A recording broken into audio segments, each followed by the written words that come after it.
Hi, my name is Gil Robertson, president of the African American Film Critics Association. Today we are thrilled to be talking to two very talented actors, Jaz Sinclair and Sean Patrick Thomas, who are the stars of the Amazon Prime hit show Gen V. We're going to kick things off by introducing you to the AAFCA members on the call today, starting with the lovely Jill Monroe in Los Angeles, Karan Lenoir Kelly in Charlottesville, Virginia, Brandon Collins in New York, New York, Emmanuel Noisette in Chicago, Illinois, Dana Abercrombie in New York, New York, a new member, Daryl Peace. He comes in peace in Los Angeles. I couldn't help myself, I'm sorry. Nancy Green in LA, and Jari in New Jersey. Got it right. I'm going to let you guys do what you do so well, and we'll see you on the other side. This school, it's become a monument to mediocrity. The new dean, he was at Elmira. Now he's at fucking Godolkin, so something's going on, but we don't know what. Plot is resuming a research program called Project Odessa that's spearheaded by Thomas Godolkin. And I need you to stop it. We're all on the same side here. This is bigger than us. We need to figure out what the fuck he knows about Odessa. For Andre. Let me be very clear. This plan is crazy and I hate it, but I'm in.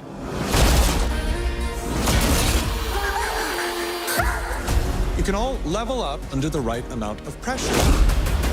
Marie, you could be the most powerful suit to ever come out of Godolkin.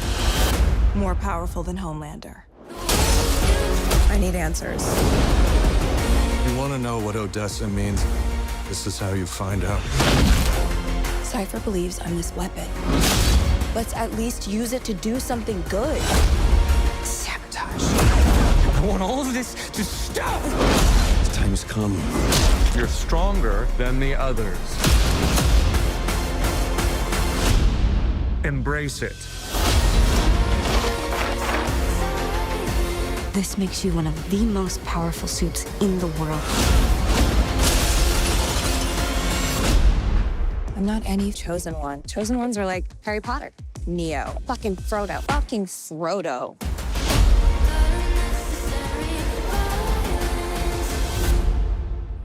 Hello there. This is Karan with Karanas.com and Love Music Pleasure. And Gen V is so exciting this season. There's so many changes in this new season, but there's also a lot of gory goodness. I want to know what's the most fun, being a super or getting to be in the middle of all that gore? Can it be both? I don't know why we have to choose. I mean, the thing is, if you're doing a show that's in the boys' universe and the Vought universe, Gen V, if you get to deal with all the blood, then that's the whole point of the game. That means you're part of the club. For sure. And I just love anytime I get to use my superpowers. I think it's so good. And oftentimes the superpowers and the blood go hand in hand. So you kind of can't. For me, yeah. every time. Absolutely. Yeah. It goes hand in hand. So I kind of can't do one without the other. Well, this is so much fun. Thank you, guys. Thank you. Hi, Dana Abercrombie, The Coalition. Grief is a huge theme for this season, and so I wanted to know, through that process of grief, how do you feel that the characters navigate this season differently than they have before? And is that more of a, not necessarily a positive, but something that they always wanted to do, but never had that motivation to? Well, I'll speak to that first, I guess. I mean, I think that the grief aspect of it was, obviously real for all of us, and also for the characters on the show. What I think was great about what the show did was that at some point, every character got to talk about what Andre meant to them, or how he affected them, or how he changed, their lives. And I think that's a very cathartic way for us to deal with it as well, in real life, because I think that what Chance brought to the table was so unique and so special and irreplaceable that it was a great opportunity that the writers gave us to kind of say that on screen, within the context of the story and within the context of our characters. Yeah, I think that it was really challenging. I mean, it's literally a nightmare and a tragedy, and having lost somebody so talented and dear was really painful. And I think that having them write it into the story was important. You know, Andre was such a beloved character. I don't think that we could have not written it in, and really taking the time for each of the characters to process how they process, I think was very important. And the thing that I also love about how we did it this season is that he was the heartbeat of it. You know, we tie it back to him and back to him and back to him. And I think that that was really important to do. Hi, Nancy Green here. And first of all, I want to extend my condolences. And, you know, I'm very deeply sorry for your loss. And I wanted to know if you're okay with it, if you can talk a bit about what Chance means to you. And also, if you're not okay with that, I completely understand. If you can also talk a bit about how your characters have leveled up this season and how they have changed in dealing with all the different plots going on in this season. Mm-hmm. Well, I mean, what did Chance mean to me? I mean, I don't know where to start with that. The first time I met Chance, we were about to shoot our first scene the next day, and he called me and said, "Hey, man, let's have some pizza," you know? And we hung out and we had pizza. And I was just struck about just how brilliant he is. You know, like his mind went 1,000 miles a minute. And he just kind of, he reinvigorated me, just being around him. You know, sometimes, you know, I'm a little older than the rest of these guys. And so, a little bit. Yeah. A little. Yeah. So sometimes, you know, you just get a little bit in the grind of things. And he just kind of woke me up and made me feel refreshed and invigorated. And I just always look forward to that, whether I was going to see him on or off camera. Hi. Yeah, my question is just pertaining to you guys coming in to the legacy of the boys universe, right? And you guys are two of the most powerful Black superheroes that I've seen in the show. And I want to know, how amazing does it feel for you guys to take on that legacy of the boys and becoming the new future iteration of that going forward? I mean, it's so exciting. It's such an honor. Sorry, there's my hair in my face. Yeah, they've just built such an amazing universe. And I think it's like, as actors, we're always trying to give it our best, whatever we're doing. We want to like do a great job, but it's like when the entire universe around you is great, it really supports that in a different way. And so I just feel super lucky to get to be a part of it, to be honest. And anytime we're going back and forth, anytime there's crossover, anytime our stories intertwine, I just love it. Mm-hmm. And, you know, you and I had our moment.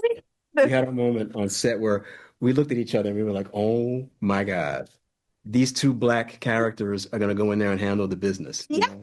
You know? And I think, like, without even saying it, we looked at each other and we knew the significance of that. Mm-hmm. And it felt really powerful and just like, you know, yeah, to get to be these really fleshed out, exciting, powerful characters together in that moment felt really, really cool. Absolutely. Hi, Jill Monroe, KBLA and EUR. So this show has all the elements: politics, ego, the system, and of course, powers. So we get that wrapped in satire. Which situation or theme comes up this season that you felt hit a little bit too close to home in the real world? In the real world? You know, in real life, as opposed to this, you know, TV situation. Like, well, I mean, I think like living in Homelander's America was pretty on the nose, you know? Absolutely. That was kind of stressful to go back to work, and it's like, make, you know, Super's great again or whatever the fuck it says. It's like, it's, you know, that was pretty where we're at right now, or, you know, on our way. So I think getting to like show what can happen with that kind of power was pretty real. Yeah. I mean, the whole idea of one group claiming supremacy. Yeah. I mean, obviously for us, that's like, wait a minute. Okay. We're not going to have that, Right. And so I think that I feel a great sense of personal satisfaction of being able to tell a story that gives the finger to all of that. And so the parallels are obvious and they're disturbing. And, I like to think that we're a part of the pushback and all of that in real life. Hi, everyone. Brandon Council, Media and Popcorn Podcast. Great work this season. My question for both of you is, what is your process for preparing for your respective characters, and how does that differ from previous projects that you've done? And we can start with Jazz. I am so super nerdy with this character specifically. I feel like I'm, always dedicated, but with Marie, I just like really, at the start of the season, I kind of like picture the whole shape of it and think of like, where am I starting? Where am I going? And like, how do I get there sort of? And then each scene, I just break it down and I dissect it and I ask myself, where in this part of the journey am I, So lots of notes in lots of scripts for me, for sure.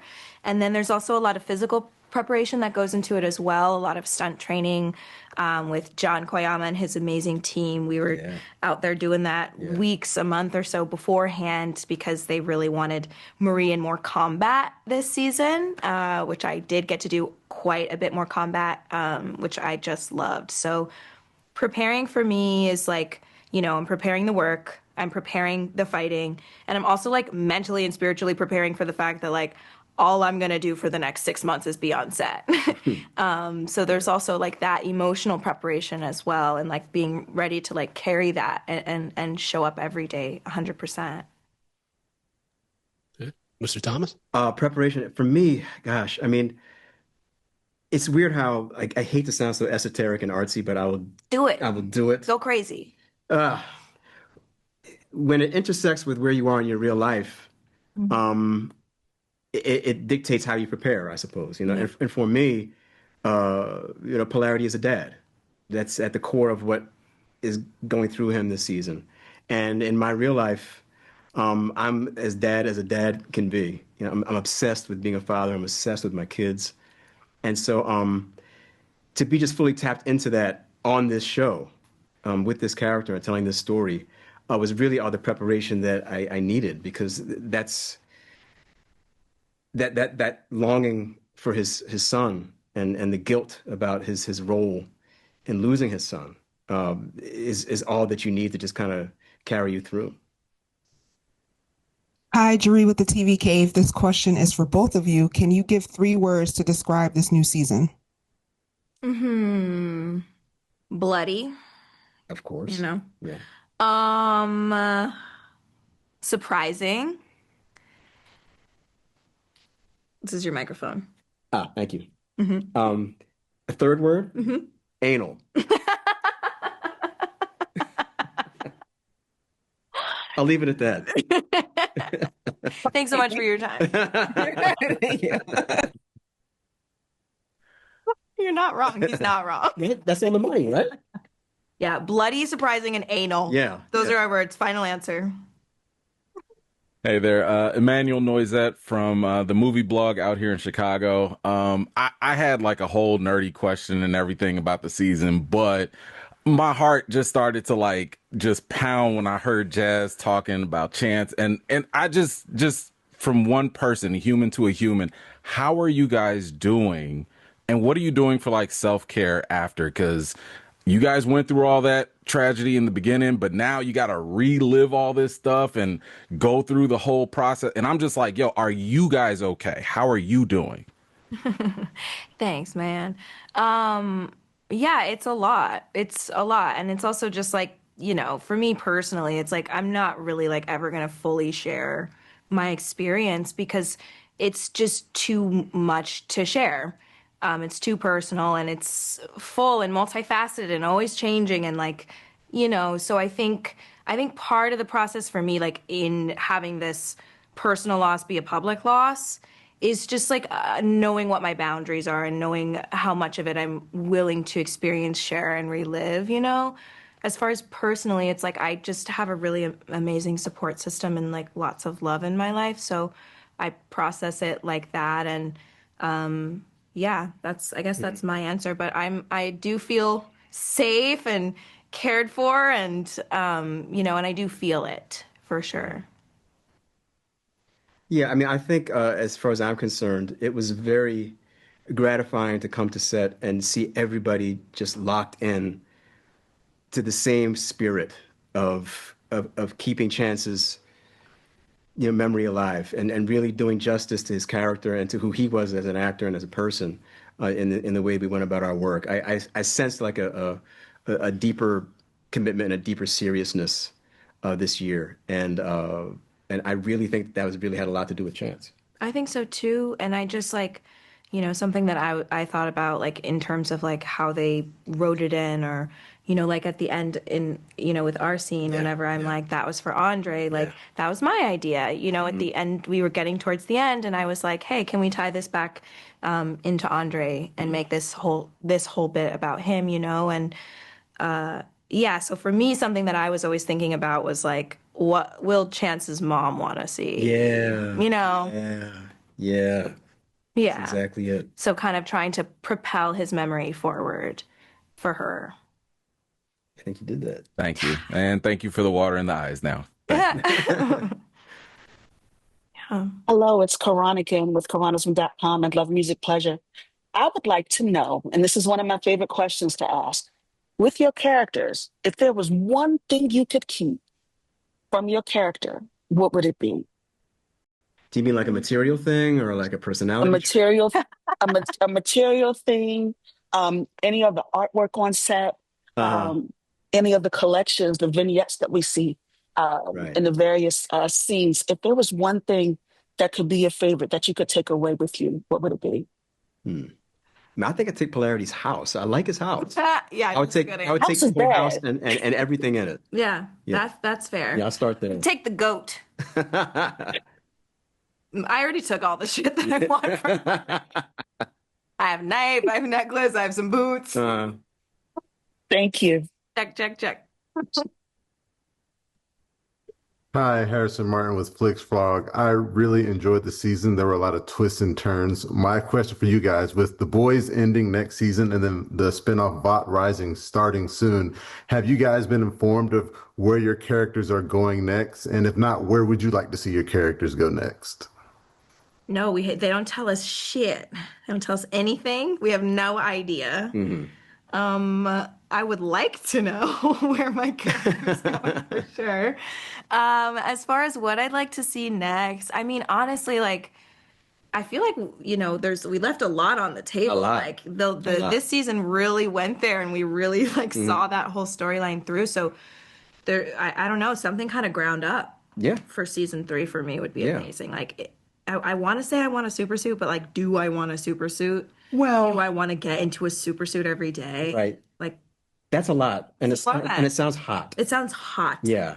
And tight. And you can't pee. Yeah. And all of that. So in my dreams, I want a super suit. But like every day, I think I'd rather stay on the run.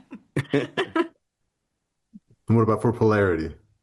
I mean, I think that at the end of season 2, Polarity's kind of found a new purpose for himself, you know, and I would like to think that since he spent most of his life letting children get abused, that he's going to spend the rest of his life trying to protect and help children, you know. That's where I would like to see him go. That's what I think his next plateau should be. I love that. A new dean, perhaps. Thank you very much. No, hey, you said it. Hi, Dana again. My question is for Jaz. You know, with this character, we discover more about her for this season. As an actor, how do you prepare for learning more information about that character? And does that change how you perceive her within the season? Well, I think I am such a lucky person in that the writing is so good. So it's congruent. So when they're writing something new, it's not contradicting the other stuff that they wrote for me. So all it does is make it deeper, and it adds another layer, and it makes it better for me, not confusing. Yeah, so I have found, and there's been moments where I've been working on my script and I'm like writing all my notes and I'm like, oh my gosh, like they're so brilliant. Like this makes sense from this earlier thing from season 1, from, you know, like that kind of level of thoughtfulness. So it does inform how I play the character for sure, but it also like has yet to be incongruent with stuff that they have previously written.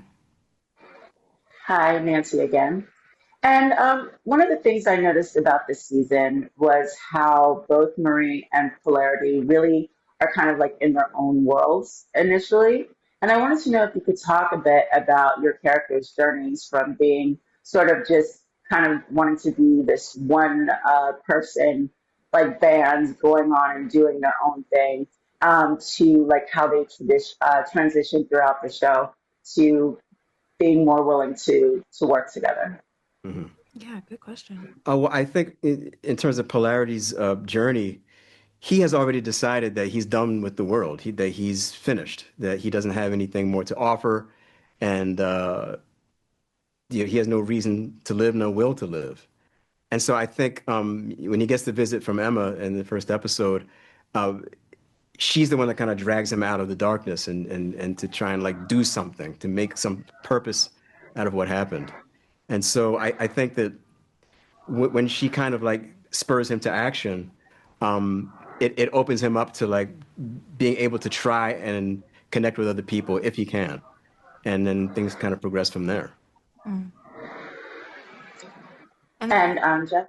Yeah, I think for Marie, I think she's just been so alone for so long that that's sort of her default. You know, like at Red River, she wasn't really like trying to make friends. She just was kind of trying to be really powerful and like self-sustain. And so being on the run is a version of that. And then like having all of her teachers tell her she's different, she's other, like that kind of, I think, felt more natural than being part of the unit. And I think Marie really learns by the end of it how important the group is over any one person or any one power. So that's kind of like, you know, her trajectory this time. Nice. Thank you. It was a great season. Thank you. I watched all the episodes like in one night. It's like good. Binge it, baby. Yeah. So this season for you, Sean, thank you. We've always known him to have a lot of authority to kind of set the pace in that measure. And you talked about the arc that we see him travel through this season. Did you learn anything about his relationship with others through his journey this season, kind of pivoting how he views the world, so to speak? Well, I think that Polarity has allowed himself to be a tool of the establishment, you know, a tool of this corporation. And I think that he's ignored the damage that it does. He's ignored the damage that it does to children, to other people. I think that there was a discussion that I had with Michelle, the showrunner, about the fact that at some point, Polarity needs to acknowledge or say that he's like Black. You know, in the midst of all this stuff that's going on, like this whole discussions of superiority and the Vought's history with Nazism and all of that. So it was important to me to say it and to put it out there and make it a real thing. Like Polarity is not just Polarity. Polarity is a Black man. Mm-hmm. And that was important to me to put on the table this season. And I'm glad we were able to do that. Hi, Brandon Collins from Media Popcorn Podcast again. You both have very unique powers, to say the least, on Gen V, right? But if you had to personally choose, what superpower would you want and why? Teleportation. Go ahead. Well, just because it's great. Yeah, yeah. That's my answer. I think I would choose Sister Sage's powers. Really? Yes. You want to be the smartest person? Absolutely. Why? Because like that's something that like to me is very exciting, very intoxicating. It's a burden, but it's a burden I would want. Really? Yeah. Not me. I'm like freaking. I could go 10% dumber and be perfectly happy. Ignorance is bliss. Well, I understand that. I wish I could do that. Yeah. Sister Sage is so badass, though. He is. I get that. I wouldn't want to be here. That's too much pressure. Thank you both. Great job. Thanks. All right, Emmanuel Noisette back at it. Listen, we know that this season is all about leveling up and superpowers and all that. Jazz, I need to hear it from you specifically. Marie versus Homelander. How is it going down? How do you envision it going down? Don't get me started on this. I need to hear it. Don't get me started. I mean, I need to hear it too. Well, I want her to kick his ass. Are you kidding me? This like evil, fascist, powerful, like untouchable white guy. You don't think I want the fucking black female underdog soup to end him? Of course I do. Yeah, so you'll just have to tune in and see what happens. See. Yeah. No, but really, I obviously that would be amazing. Like, I definitely would love to take on Homelander, but I do know that like they're really just doing a great job, like over there on The Boys in season 5 and like wrapping things up. Like they worked really hard at figuring out how to do that in a way that is cohesive for their show, and I think people will be really stoked about it. Good. Cool. I got my money on Marie. Thank you. Thanks. But on behalf of the world's largest group of Black film critics and TV critics, we thank you for your time today, and we thank you for watching this edition of AAFCA Roundtables. Thanks, Gil. So much. Thank you. Take care, Gil. You too. Bye. Bye-bye. You guys were great.